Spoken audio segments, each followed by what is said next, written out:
Bottom line, this is a data collection platform that masquerades as cute little videos. It's extremely problematic because of that parent company, ByteDance, headquartered in Beijing, subject to the People's Republic of China's laws and policies.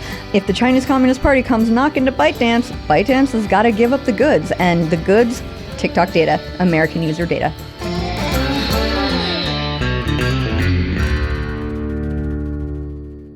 Welcome back to the Kevin Roberts Show. We are here with a very special guest, someone that I get the pleasure of working with every day, so a Heritage colleague. And I would like to think that every one of these episodes is timely because of the guest we have and the work that they're doing, whether they're at Heritage or not. But this is an episode whose content is so timely that we've actually bumped some other episodes we were planning to release. And so with that really big buildup, Frederick, Director of our Center for Tech Policy. Thanks for being here. Thanks for having me, sir. I suspect a lot of people who watch or listen to this show know you, or at least know about your work, because they can see you on Fox News. They have seen you on all kinds of news outlets, and your work here at Heritage is really important. That's a way of saying you're extremely busy. So thanks for making time. Of course. And you would say, Kevin, you're the president of the Heritage Foundation. I have to be here. That's not actually how we like to operate. So I'm really grateful. But all of that to say, because we honestly have limited time for this episode, given all of the events that surround your domain, which is, pardon the pun, unintended. I like it. Tech policy. You didn't know I had that ability, did you? No, sophisticated one. Oh, I might get good at this one day. All that to say, we're sitting here in the nation's capital, the Imperial City, as I like to call it. But we've got some friends in Congress who are ready to take some action on big tech. Tell us what's going on. Oh, yeah. Okay. So this I'm ready. Thursday, all right. I don't know if you are. No, this Thursday, for the first time, the TikTok CEO will be testifying in front of the House Energy and Commerce Committee. So this is, we testified, a Heritage colleague, or a former Heritage colleague testified in November of 2019 in front of Senator Hawley, the Senate Judiciary Subcommittee.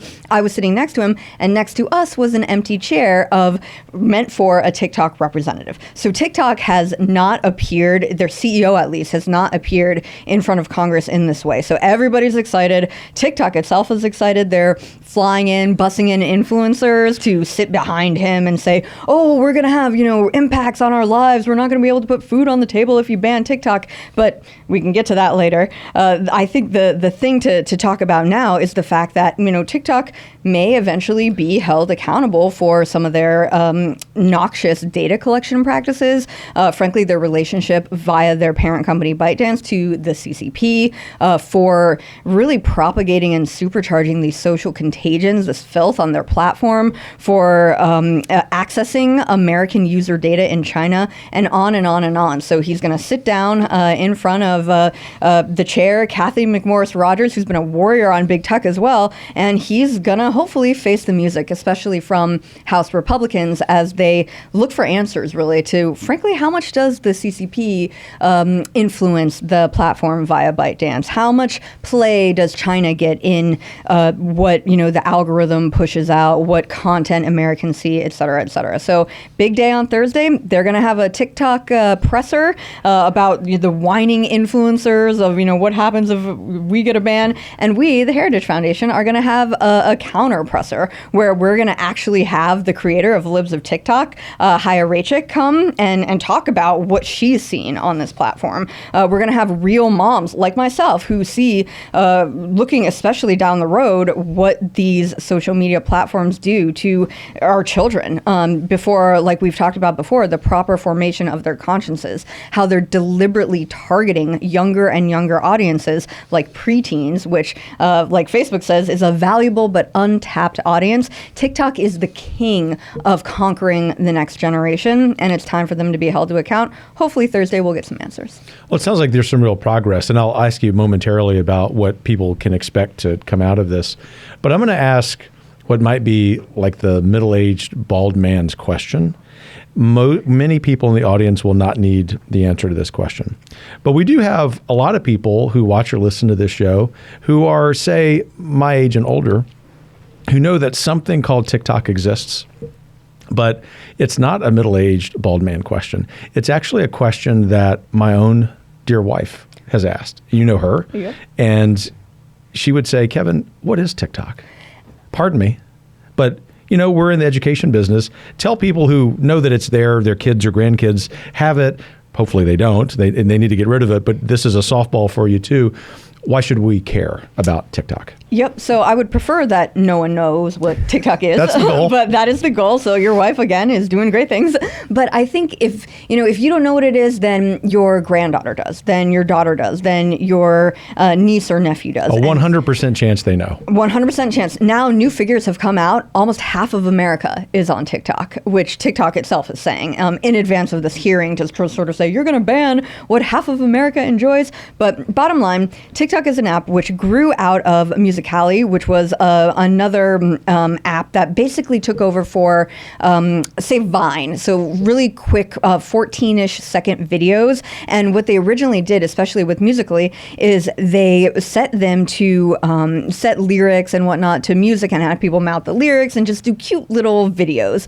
That eventually grew into TikTok when they bought it. ByteDance is a Chinese-based company. So ByteDance owns TikTok, the parent company of TikTok, kind of like Alphabet to Google, if that analogy makes sense. And what kids can do is they can basically look at really short form videos. And the interesting thing about this that's different from Facebook, which is most of your audience probably knows, which is I think that's true. There you go. Is that the algorithm is not based on your network or your friends, but it's based on how you engage with the content. So when people talk about what's distinct about TikTok, it feeds you videos that are almost perfectly tailored to your interests based on how long you watch a video. Are you, scrolling really quickly? Are you interested in it? TikTok tells their advertisers that they can actually do some sort of emotion detection. We don't think that it's as sophisticated as they're peddling right now. We hope it's not. But bottom line, this is a data collection platform that masquerades as cute little videos where children are, frankly, they're getting a lot of their news from this platform. And that's extremely problematic. Like you asked, it's extremely problematic because of that parent company, ByteDance, headquartered in Beijing, subject to the People's Republic of China's laws and policies. The primary one, in my estimation, is the 2017 National Intelligence Law, which compels private companies to work for the state. So it compels them to engage in state intelligence work, translated as, if the Chinese Communist Party comes knocking to ByteDance, ByteDance has got to give up the goods. And the goods, TikTok data, American user data. Thanks for that explanation. I think audience will find it really helpful. It leads me to another question before we get back to the hearing, if you don't mind. And it is, you haven't even gotten into some of the troubling content on TikTok. You have been, along with many of our colleagues and a growing number of people in the conservative movement, eloquent, thank goodness, about the terrible effects on young people, especially young women. I think this is a good opportunity in case someone is just learning a little more detail about TikTok for you to spell that out for them too. Yeah, so 67% of American teenagers use this platform. 16%, and this is all according to Pew Research, 16% claim that they're on it almost constantly. So what is in front of their faces matters when they've got their faces in their phones constantly, by their own admission.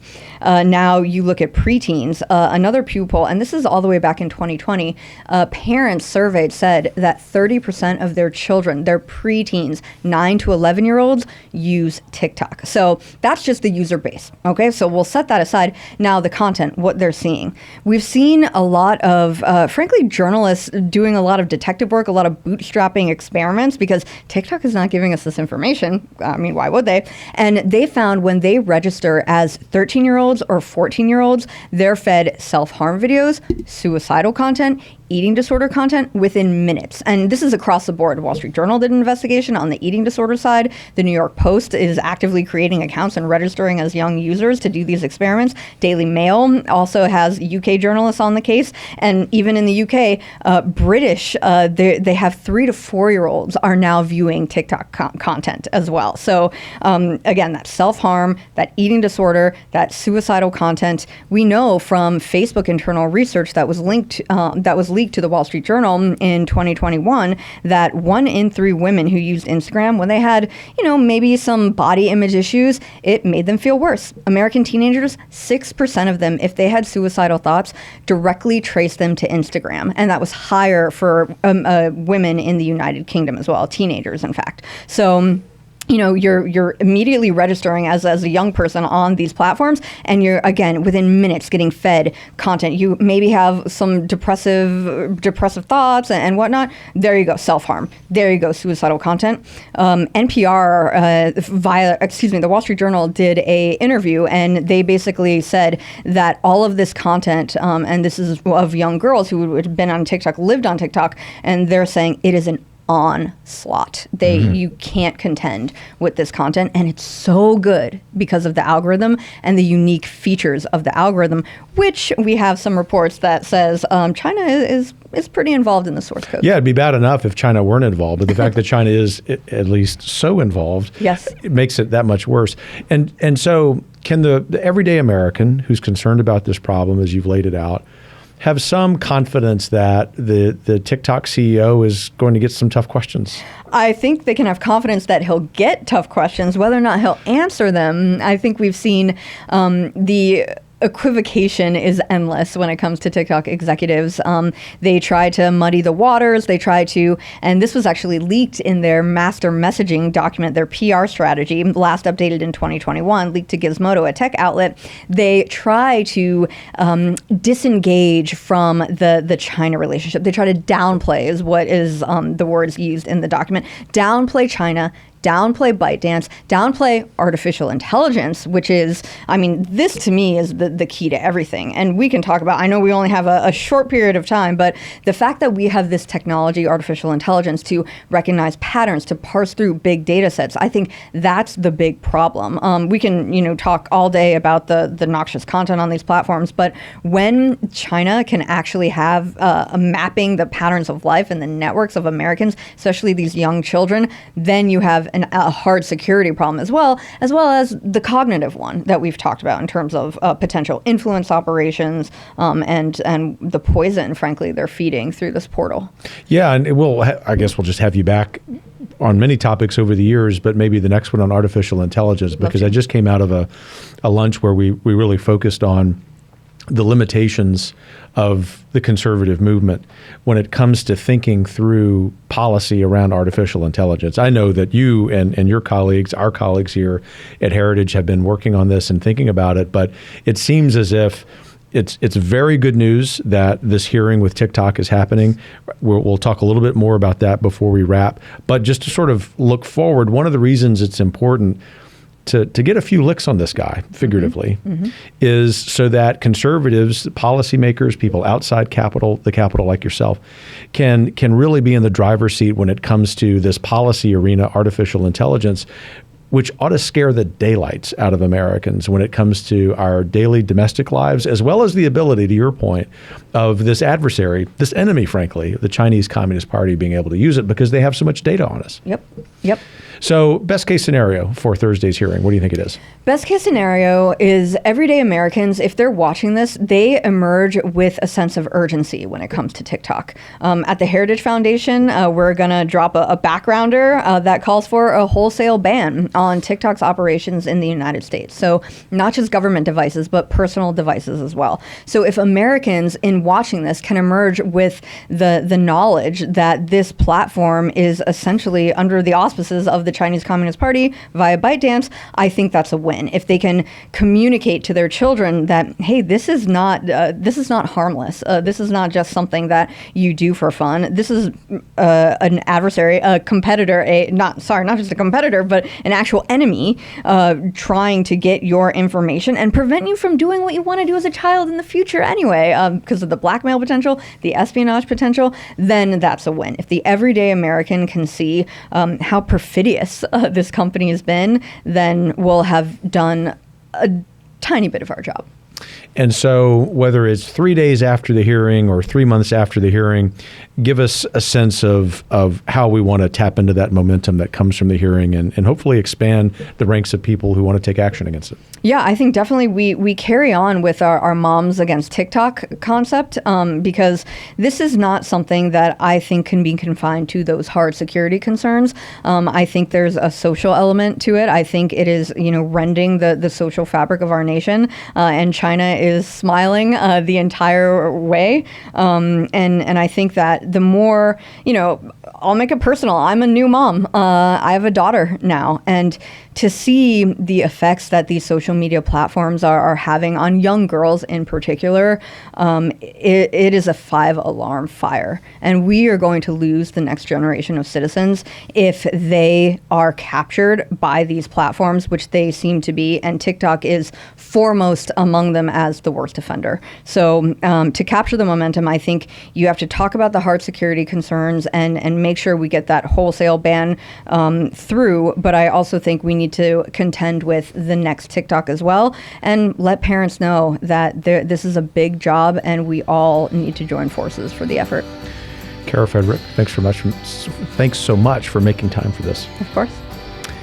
Thanks for joining this episode of The Kevin Roberts Show. Hope you've enjoyed that conversation. There are parts of it that are a little concerning, maybe even a lot concerning, but have faith. We're confident that this hearing and the steps that follow will lead to great policy change and, to Kara's point, real change at home. That's something that you and I and our friends and family need to be doing.